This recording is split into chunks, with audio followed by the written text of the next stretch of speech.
Hello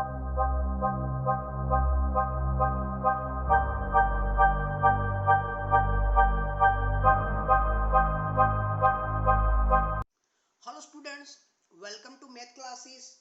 Today we start chapter 4 linear equation in two variable for standard 9th. तो first part है हमारा ये. तो स्टार्ट करते हैं इंट्रोडक्शन से. तो पहले तो ये समझ लेते हैं लीनियर. तो लीनियर का मतलब होता है हाईएस्ट पावर और highest degree in given equation. Highest degree is 1 is called a linear equation. तो पहले तो इक्वेशन समझ लेते हैं कि सपोज यहाँ पे मैं ax प्लस बी लिख रहा हूँ तो उसको हमें क्या बोला जाएगा, एक्सप्रेशन बोला जाएगा. इसको हमें इक्वेशन बोला जाएगा नहीं.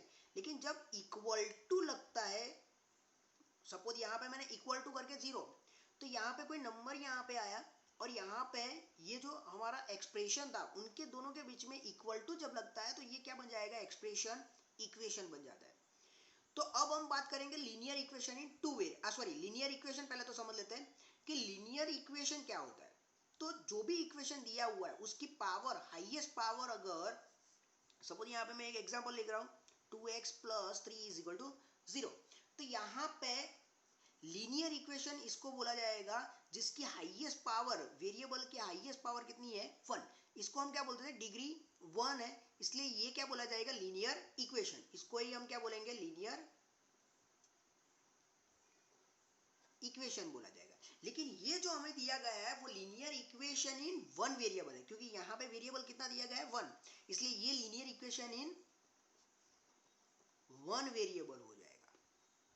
लेकिन हमारा जो चैप्टर है वो तो क्या है, linear equation in two variable. इसका मतलब सिंपल ही है, जो इक्वेशन दिया होगा उसके अंदर वेरिएबल कितने होंगे, 2 हो गए. लेकिन उसकी जो पावर होगी, उसकी जो डिग्री होगी वो तो कितनी होगी, 1 ही होगी. सपोज यहाँ पे मैं लिख देता हूँ कि ax plus b y plus c is equal to 0. तो यहाँ पे ध्यान से देखो कि x और y यहाँ पे दो वेरिएबल में है. यहाँ पे सपोज एग्जांपल लेते हैं 2x plus 3y plus 2 is equal to 0. तो यहाँ पे x और y क्या है, वेरिएबल, और इसकी पावर भी देखो 1 ही है, इसलिए ये क्या हो जाएगा, linear equation in two variable, क्योंकि यहाँ पे वेरिएबल कितने हैं, 2 है. और x के आगे जो 2 दिया गया है, इसके अंदर 3 दिया गया है, वो क्या है, कोएफिशिएंट ऑफ x, और ये 3 क्या हो जाएगा, कोएफिशिएंट ऑफ y, और ये जो 2 दिया गया है वो हमारा क्या हो जाएगा, कांस्टेंट टर्म. तो यहाँ पे जो कोएफिशिएंट ऑफ x होता है उसको क्या बोलते हैं, हम a बोलेंगे. कोएफिशिएंट y है उसको क्या बोलेंगे, b बोलेंगे. और जो हमारा कांस्टेंट टर्म है वो हमारा क्या हो जाएगा, वैल्यू ऑफ c हो जाएगा. तो यहाँ पे अगर मुझे a की वैल्यू चाहिए तो मैं क्या लिख सकूंगा, 2. b की y की b की वैल्यू चाहिए तो यहाँ पे मेरी आंसर क्या आ जाएगा, 3. और मुझे c की वैल्यू चाहिए तो मेरा आंसर क्या आ जाएगा, 2. तो इस तरह से हम वैल्यू भी लिख पाएंगे. ओके, तो यही हमारा क्या हो जाएगा, लीनियर इक्वेशन टू वेरिएबल हो जाएगा. तो यही एक बेसिक इंफॉर्मेशन है linear equation in two variable के लिए. और इसी का हमें क्या करना है, हमारी जो आगे एक्सरसाइज आएगी उसके अंदर यही हमें टॉपिक का यूज करके हमें एक्सरसाइज सॉल्व करनी है. आई होप कि आपको अच्छी तरह से समझ में आई होगी. इंट्रोडक्शन के बाद हम एक्सरसाइज 4.1 करते हैं. तो यहाँ पे इंट्रोडक्शन के अंदर हमने सीखा हुआ है linear equation in two variable क्या होता है. तो the first question is the cost of a notebook is twice the cost of a pen. Write a linear equation in two variables to represent this statement. अब हमें क्या करना है, ये जो स्टेटमेंट दिया गया है उसको ही हमें क्या करना है, रिप्रेजेंट करना है. सपोज मैंने एग्जांपल आपको इंट्रोडक्शन पार्ट में के अंदर दिया कि सपोज यहाँ पे इस तरह से कोई एग्जांपल है. इसका मतलब क्या हुआ कि यहाँ पे कोई दो चीज है जिसका हमें पता नहीं है, इसको हमने क्या कर दिया होगा, एज्यूम कर लिया होगा. मतलब ये जो चीज है वो कितनी है, 3 टाइम्स है. ये जो कितनी है, वो चीज कितनी है, 2 टाइम्स है. और उसके अंदर कितना हमने ऐड किया होगा, 2.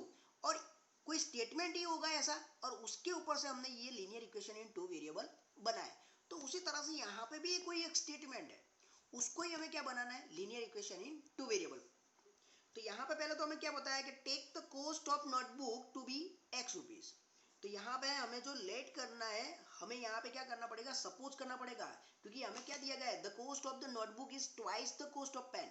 हमें पता ही नहीं है कि कॉस्ट ऑफ नोटबुक और पेन की कॉस्ट कितनी है। हमें तो सिर्फ इतना ही बोला है कि जो नोटबुक की कॉस्ट है वो पेन की कॉस्ट से मतलब प्राइस से, उसके प्राइस से कितनी है, 2 गुना ज़्यादा है। तो पहले तो हमें यहाँ पे लिखा हुआ है कि कॉस्ट ऑफ नोटबुक, उसको हमें क्या लेना है, यहाँ पे x लेना है।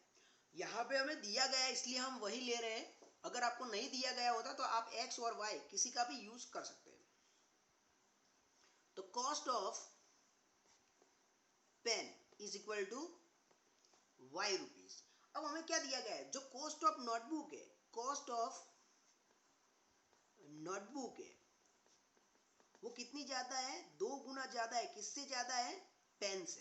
पेन की कॉस्ट से कितनी ज्यादा है, 2 गुना ज्यादा है। इसका मतलब अगर नोटबुक की प्राइस, अगर सपोज पेन की प्राइस, सपोज करते हैं कि पेन की प्राइस अगर 2 रुपीज होगी तो नोटबुक की प्राइस कितनी हो जाएगी, 4 रुपीज। ओके, क्योंकि डबल है। Cost of notebook is twice, double है। किससे, पेन की प्राइस से। तो यहाँ पे अगर बॉल पेन की प्राइस, अगर जो पेन दी गई है वो 2 रुपीज में आएगी, तो ये जो नोटबुक है वो कितने रुपीज में आ जाएगी, 4 रुपीज में। तो यहाँ पे हमें पेन की, अगर मुझे ये 4 लाना है तो पेन को कितने से मल्टीप्लाई करना पड़ेगा, 2 से मल्टीप्लाई करना पड़ेगा। अगर सपोज मैं 3 मान लेता हूँ पेन की प्राइस, तो ये नोटबुक की कितनी हो जाएगी, 6 हो जाएगी, उससे डबल। तो अगर मुझे 6 लाना है तो वापस से कितने से मल्टीप्लाई करना पड़ेगा, 2 से। इसका मतलब पेन की प्राइस जो भी होगी उसको मुझे 2 से मल्टीप्लाई करना पड़ेगा। तो यहाँ पे नोटबुक की प्राइस कितनी है, यहाँ पे हमने ले लिया x रुपीज, तो मेरी पेन की प्राइस कितनी हो जाएगी, 2 मल्टीप्लाई बाय पेन। पेन की कॉस्ट कितनी है, y। तो यही हमारा क्या हो जाएगा, आंसर हो जाएगा। तो इसको किस तरह से लिखेंगे, 2 ये यहाँ पे आ जाएगा, तो 2 सॉरी ये x और ये 2y यहाँ पे प्लस में है, तो इस साइड पे आ जाएगा माइनस, इज इक्वल टू 0। तो यही हमारा क्या हो जाएगा, एक स्टेटमेंट हो जाएगा। तो यही हमारा आंसर हो गया। तो ये हमारा फर्स्ट क्वेश्चन था। नेक्स्ट हमारे पास क्वेश्चन नंबर सेकंड है, express the following linear equation the form ax plus by plus c is equal to 0 and indicate the value of a, b and c in each case। तो यहाँ पे हमें क्या दिया गया है, हमें जो क्वेश्चन दिए गए हैं उसके अंदर हमें क्या फॉर्म में लाना है, ax plus by plus c is equal to 0 के फॉर्म में ये जो इक्वेशन दिया गया है उसको हमें लिखना है। सपोज हमारे पास फर्स्ट क्वेश्चन है कि 2x plus 3y is equal to 9.35 बार, ये। तो यहाँ पे 2x मतलब ये x आ गया, by मतलब ये आ गया, तो c नहीं है यहाँ पे, तो ये यहाँ पे आ जाएगा। जो भी वेरिएबल के बिना होगा वही हमारा कांस्टेंट टर्म होगा। तो ये प्लस है तो यहाँ पे माइनस हो जाएगा, 9.335 dash sorry bar is equal to 0। तो यहाँ पे हमें a की वैल्यू, b की वैल्यू और c की वैल्यू लिखनी है। तो यहाँ पे a की वैल्यू कितनी हो जाएगी, 2 हो जाएगी, b की वैल्यू कितनी हो जाएगी, 3 हो जाएगी, और यहाँ पे c की वैल्यू कितनी हो जाएगी, माइनस 9.35 बार। तो यही हमारा क्या हो जाएगा, आंसर फर्स्ट का हो जाएगा। हमें पहले क्या करना है, जो भी क्वेश्चन दिया गया उसको हमें ax plus b y plus c के फॉर्म में लिखना है। ओके, यही हमारा क्या हो जाएगा, आंसर फर्स्ट का हो जाएगा। देन हम सेकंड करते हैं कि x minus y upon 5 minus 10 is equal to 0।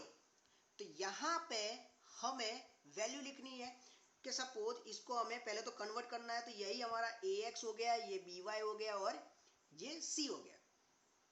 तो यहाँ पे a की वैल्यू, ये तो हमें दिया गया है, इसी फॉर्मेट में हमें ये दिया गया है। तो a की वैल्यू हमें क्या हो जाएगी, 1 हो जाएगी, क्योंकि x के आगे a क्या होता है, जो x का कोफिशिएंट होता है वही a होता है। तो x के आगे तो कुछ दिया गया नहीं, मतलब 1 होगा।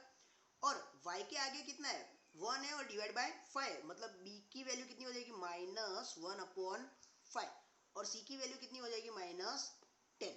ये माइनस 1 अपॉन 5 किस तरह से हुआ, तो कोफिशिएंट जो होता है वो ऑलवेज विथ साइन लिखना पड़ता है। मतलब ये y हमें अकेला दिया गया है और 5 दिया गया है, तो इसकी जगह पे मैं क्या लिख पाऊंगा, 1 अपॉन 5 मल्टीप्लाई बाय वाई भी तो लिख सकता हूँ, और ये माइनस तो है ही। तो मतलब कि y का जो कोफिशिएंट होगा वही हमारा क्या हो जाएगा, b हो जाएगा।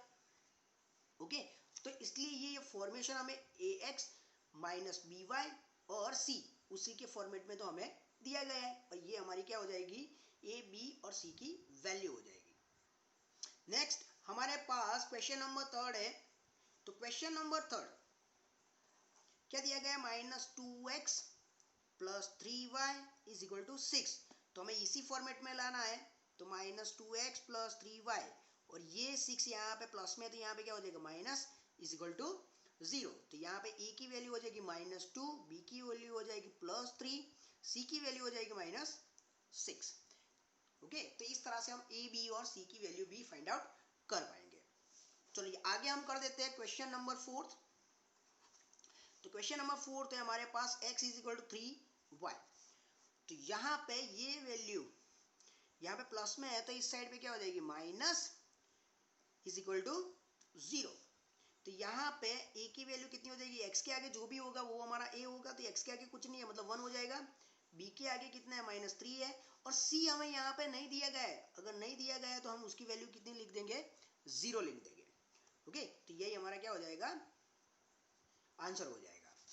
उसी तरह से हमें जो फिफ्थ दिया गया है, फिफ्थ इक्वेशन, वो हम सॉल्व कर देंगे कि 2x is equal to -5y।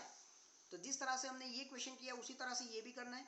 2x ये यहाँ पे क्या हो जाएगा +5y इज इक्वल टू 0। तो यहाँ पे a की वैल्यू 2 हो जाएगी, b की वैल्यू कितनी हो जाएगी 5, और c की वैल्यू यहाँ पे नहीं है मतलब 0 हो जाएगा। ओके, तो इस तरह से हमारा क्या हो जाएगा, आंसर हो जाएगा। तो होमवर्क के अंदर आपको ये 6 नंबर, 7 नंबर और आपको 8 नंबर होमवर्क में करना है। ओके, सपोज ये तीनों में से मैं कोई एक करवा देता हूँ कि सपोज यहाँ पे चलो 6 नंबर कर लेते हैं, तो 7 और 8 आपको होमवर्क में करना है। 6 नंबर क्या दिया गया, 3x plus 2 is equal to 0 दिया गया। तो यहाँ पे 3x प्लस, यहाँ पे by नहीं है तो हम क्या लिखेंगे 0y हो जाएगा प्लस 2। ओके, तो ये हमारा क्या हो जाएगा ax plus by plus c के फॉर्मेट में हो जाएगा। तो हमें किसके फॉर्मेट में लाना था इसको, ax plus by plus c is equal to 0। इसी फॉर्मेट में हमें आंसर लाना था। तो यहाँ पे ax तो था, यहाँ पे c भी था, लेकिन by नहीं था, तो मैंने क्या लिख दिया 0y। ओके, तो यही हमारा क्या हो जाएगा आंसर। और a की वैल्यू कितनी आ जाएगी 3, b की वैल्यू कितनी लिखेंगे 0, और c की वैल्यू कितनी हो जाएगी 2। तो यही हमारा क्या हो जाएगा, आंसर हो जाएगा। ओके, तो आपको 7 नंबर और 8 नंबर आपको क्या करना है, होमवर्क में इसी तरह से करना है। आई होप कि आपको अच्छी तरह से ये पूरी एक्सरसाइज अच्छी तरह से समझ में आ गई होगी। Thank you.